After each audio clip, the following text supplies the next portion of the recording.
কারণ তার চাওয়া পাওয়া কিছু নেই।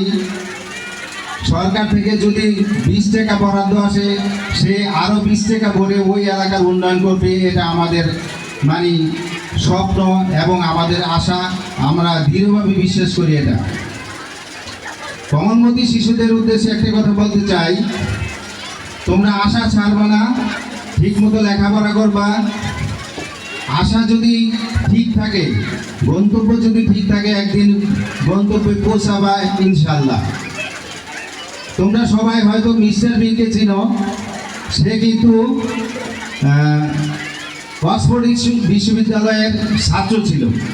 সে অনেক মেধাবী ছাত্র। তার স্বপ্ন ছিল সে অভিনয় করবে।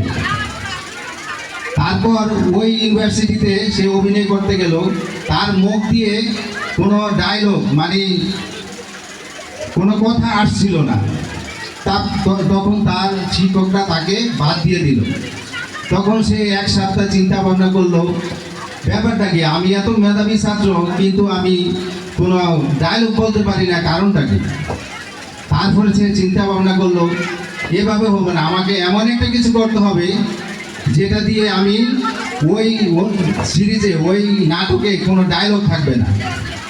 তারপর সে চিন্তা ভাবনা করে মিস্টার বিন বানালো। এখন সে শুধু ওই এলাকায় না, ওই দেশে না, সারা পৃথিবীতে এই মিস্টার বিনকে চিনে। কারণ ওই ডায়লগ নেই, কিন্তু তারপরে সবাই তার অভিনয় দেখে হাসে। তাই সবাই ভালো করে লেখাপড়া করবা, এই আশা রেখে আমার বক্তব্য শেষ করছি। ধন্যবাদ সবাইকে।